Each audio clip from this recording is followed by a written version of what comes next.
اس میں مطلب بہتری آنا جو ہے وہ بڑا ہی ناممکن نظر آ رہا ہے لوگوں کو. کچھ سیاسی پنڈتوں نے یہاں تک بات کی ہے کیونکہ کسی کے ساتھ ان کا ابھی تک کوئی ایسا الائنس یا کسی کے اوپر انہوں نے اب تک بھی دست شفقت رکھا نہیں ہے. لیکن ہاں یہ جن لوگوں کے اوپر ہم ابھی ڈسکس کر رہے ہیں آفاق احمد صاحب اور اشرت العباد صاحب, یہ وہ حضرات ہیں, یہ وہ لوگ ہیں, یہ وہ جماعتیں ہیں کہ جہاں سے ابھی تک الطاف حسین صاحب کے خلاف کوئی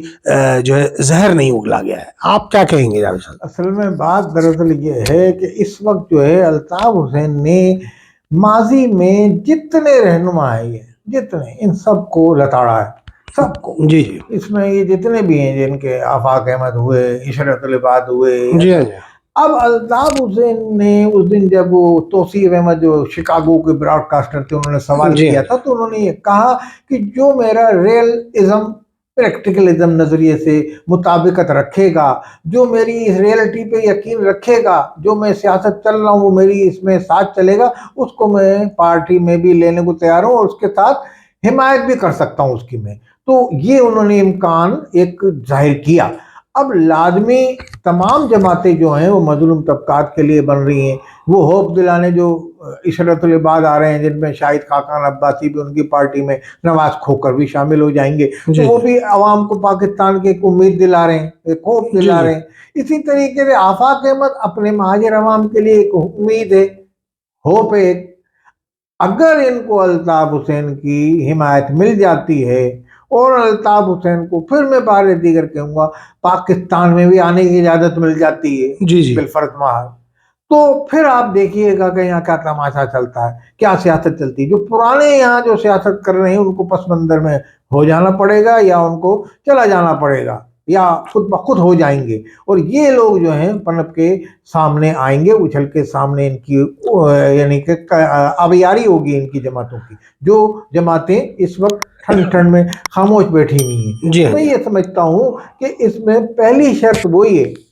کہ ریئلزم پریکٹیکلزم کی ان کے موقف کی جو حمایت کرے گا. ہاں اب یہ جماعتیں پاکستان میں رہ کے الطاف حسین کی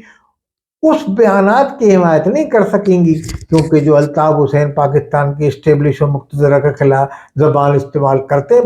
براڈ کاسٹ پہ, تو لازمی یہ ابھی ان کا یہ چل رہا ہے. اب انٹرنل عشرت العباد کے ذریعے کوئی راستہ بن رہا ہو, یہ دبئی کھچڑی پکڑی ہو یا کوئی دبئی میں پلان بن رہا ہو, تو اس سے ہم قیاس نہیں کر سکتے اس پہ, مگر یہ سوچ سکتے ہیں کہ ممکن ہے آنے والے دنوں میں کوئی سازگار فضا عشرت العباد تیار کر سکتے. اچھا الطاف حسین صاحب نے 25 جنوری 2025 کے حوالے سے ایک بیان جاری کیا تھا. اس کے بعد انہوں نے توصیف صدیقی صاحب کو اپنے ایک انٹرویو میں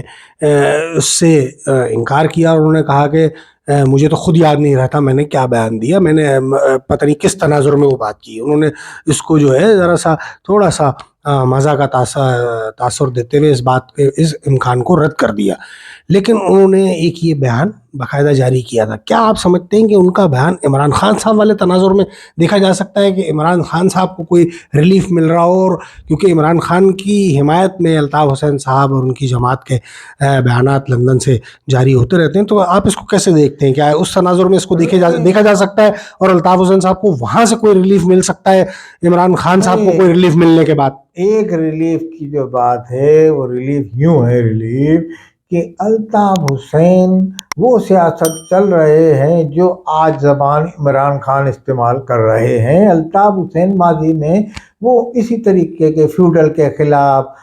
اسٹیبلشمنٹ کے خلاف یہ باتیں وہ شروع سے کرتے چلے آ رہے ہیں. اچھا الطاف حسین کی سب سے بڑی بات یہ ہے کہ چاہے آپ میں کتنے اختلاف کرتے ہوں مگر یہ ہم کہتے ہیں کہ وہ بابانگے دہل کوئی بات کہتے ہیں اور جھوٹ نہیں بولتے, وہ جی یو ٹرن بھی نہیں لیتے وہ جی ہاں عمران خان کی طرح.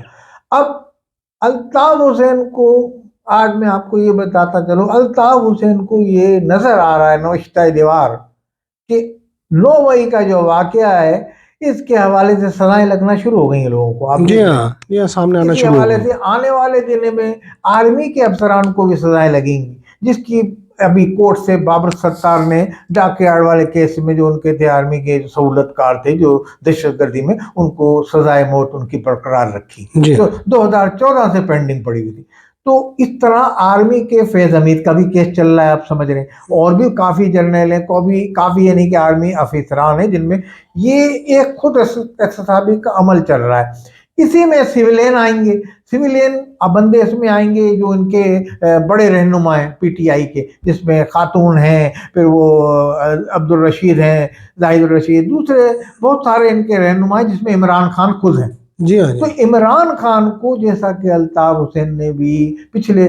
براڈ کاسٹ میں ہم نے بھی اپنے وی لاگ میں بتایا تھا کہ یہ محسوس کر لیا ہے، انہوں نے سوال کے جواب میں کہا کہ ان کو ممکن ہے سزا دے دی جائے، جی جی انہوں نے اس کا خیال خدشے کا اظہار کیا تھا۔ تو لازمی عمران خان کو یہ اگر سزا لگی، عمران خان اسکرین سے اگر 20 سال کی بھی ان کو سزا لگ گئی، اس وقت ان کی 70-75 سال کی عمر ہے، جی ہاں تو وہ ان کی ایک طبعی عمر جو ان کی ہے، وہ تو اپنی جو ایک سیاست کرنے کی ہوتی ہے ختم ہو جاتی ہے۔ جی جی آدمی کے اعصاب اتنے مضبوط نہیں ہے کہ وہ 100 سال تک سیاست کرے، جی تو جی لازمی ان کو کتنی سزا لگتی ہے، یا لگتی بھی ہے یا نہیں لگتی، یا جی کوئی ہاں معاملات حکومت سے مذاکرات چل رہے ہیں ابھی جی یہ، ہاں مگر جو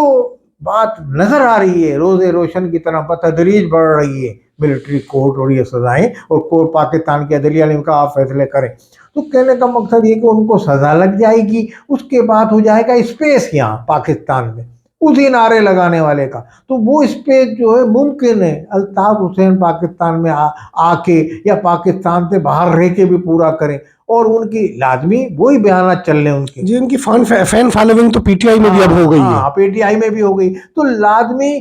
اس خیال سے ہو سکتا ہے جنوری کو کہہ رہے ہو کہ جنوری میں جی ان کے لیے ایک میدان، اور وہ سیاست کرنے جو عمران خان سیاست کر رہے ہیں فی الوقت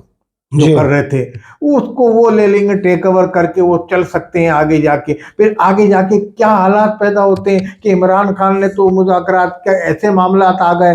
قانونی سزا لگی، عدلیہ کہے گی بھائی قانونی سزا لگی ہے ان کو، تو اس میں تو کوئی نہیں کچھ کہہ سکتا، ان کی عدلیہ بحال کر دیتی ہے، تقریر اور تحریر جو بھی ہے الطاف جی حسین جی کی، جی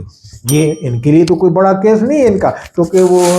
26ویں ترمیم کے بعد ختم ہو گیا وہ معاملہ سارا، جو کہنے والے کہتے ہیں قانونی ماہرین۔ تو لازمی اگر عدلیہ نے بھی اجازت دے دی تو پھر یہاں صرف الطاف حسین ہی ہوگا جی جی پاکستان میں، جی جی اگر ان کو اجازت مل گئی تو پھر وہ جیسے کہ نا نعرے وجن گے الطاف دے، تو وہ حساب کتاب بھی ممکن ہو سکتا ہے، اس کو آپ خارج امکان قرار نہیں دے سکتے، یعنی کیونکہ وہی نعرہ لگا کے وہ کریں گے۔ یعنی جنوری اور فروری کے مہینے کو تو اس میں پاکستانی سیاست میں جو ہے بہت اہمیت جو ہے اس وقت حاصل وہ ہو گئی۔ اس وجہ سے جو میں نے وجہ بتائی، جی ممکن جی ہے یہ وجہ ہو جو اس خلا کو الطاف حسین باہر رہ کے بھی پورا کر سکتے ہیں، باہر سے بھی کیا کہ میں یہ کر رہا ہوں جیسے پی ٹی آئی کی حمایت میں بول رہے جی ہیں، جی تو لازمی ان کو بولیں گے میں جو کہہ رہا ہوں وہ کریں اور یہ کریں، اور اس طرح کی باتیں کر کے ایک یعنی کہ اس کو دم توڑتی ان کی پارٹی کو یہ جان دے دیں گے، اور اپنی بھی سیاست جو ہے تو ان کو وہ نظر آ رہا ہے ایک ڈائریکٹ سیاست ہے ان کو۔ ہاں جی مگر میں یہ ساتھ ضرور کہوں گا مشروط ہے مختصر حلقوں سے اجازت نامہ، اور پاکستان کی سب سے بڑی سپریم عدالت سپریم کورٹ یعنی کہ ہائی کورٹ جس میں ان کے کیسز ہیں، درخواست دی ہوئی ہے، سندھ ہائی کورٹ جو بھی ہے وہ ان کو اجازت دے دیتی ہے سیاست کرنے کی، پھر ان کو کوئی نہیں روک سکتا پاکستان میں سیاست کرنے سے۔ بہت شکریہ جاوید شاہ صاحب۔ ناظرین آپ سے درخواست کہ چینل کو زیادہ سے زیادہ سبسکرائب کیجیے، ہم ویڈیوز بھی کو لائک ناظرین یہی درخواست کریں گے۔ اینڈ شیئر کیجیے، اپنے کمنٹ سے ضرور آگاہ کیجیے۔ اللہ نگہبان۔